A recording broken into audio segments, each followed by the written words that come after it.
Well, everyone, I think it might be fun to make your very own finger puppet theater shaped like a tree trunk.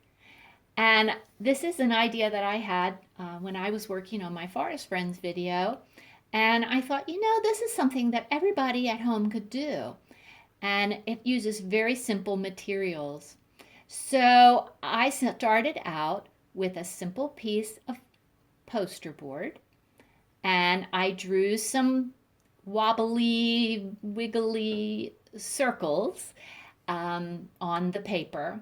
Then I also, you'll see that straight line on one edge of the paper that I drew from the top to the bottom.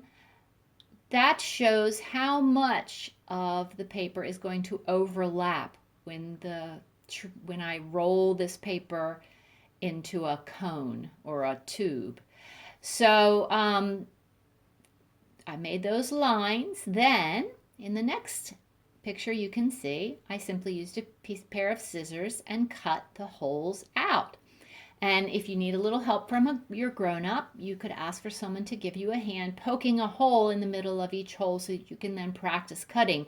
And these are supposed to look like the holes in the trunk of a tree, so they don't need to be perfect circles. They really shouldn't be. So if your cutting is still a little wobbly, that's okay. In fact, you could even tear them with your fingers if you wanted to.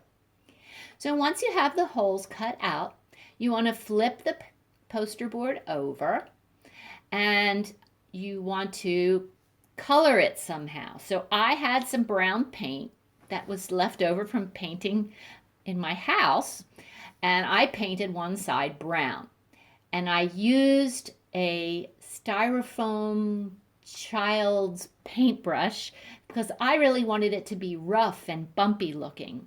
But you could do finger painting, you could use crayon and color, you could use markers. You could do sponge painting, that would be fun. Any way that you want to get some paint onto there or some color onto there so that it looks a little bit more like the trunk of a tree, like bark. And if you need to, walk outside in your yard and look at a tree and see what the bark looks like. Then I had to wait and be patient while the paint dried. And when it was fully dry, then I wrapped it into a cylinder and overlapped it a little bit. Remember that line we drew back in the beginning? I overlapped it a little bit and used my staple gun to staple it together. Then I used a pair of scissors to cut a hole at the bottom of the tree trunk, at the bottom of the theater. And that's just a space for me to be able to put my hand inside the theater so that I can operate the puppets. So again, if you need a little help with scissors, you could ask a grown-up to give you a hand with that. Then, to add a little more decoration, I cut some green shapes out of construction paper to make leaves. You could tear them, you could cut them, you could draw the green leaves, however you wanted to do it, and then I simply stapled them around my tree trunk. So now I can stand it up like this, and you can see the holes where the animals can poke out. And each one of those holes could be where a different forest animal pokes his head out as you tell your story, or you sing a song about the animals, or you tell a rhyme about the animals. You could just have fun having them poke in and out, in and out. And then the last picture just shows you the back of one of the finger puppets.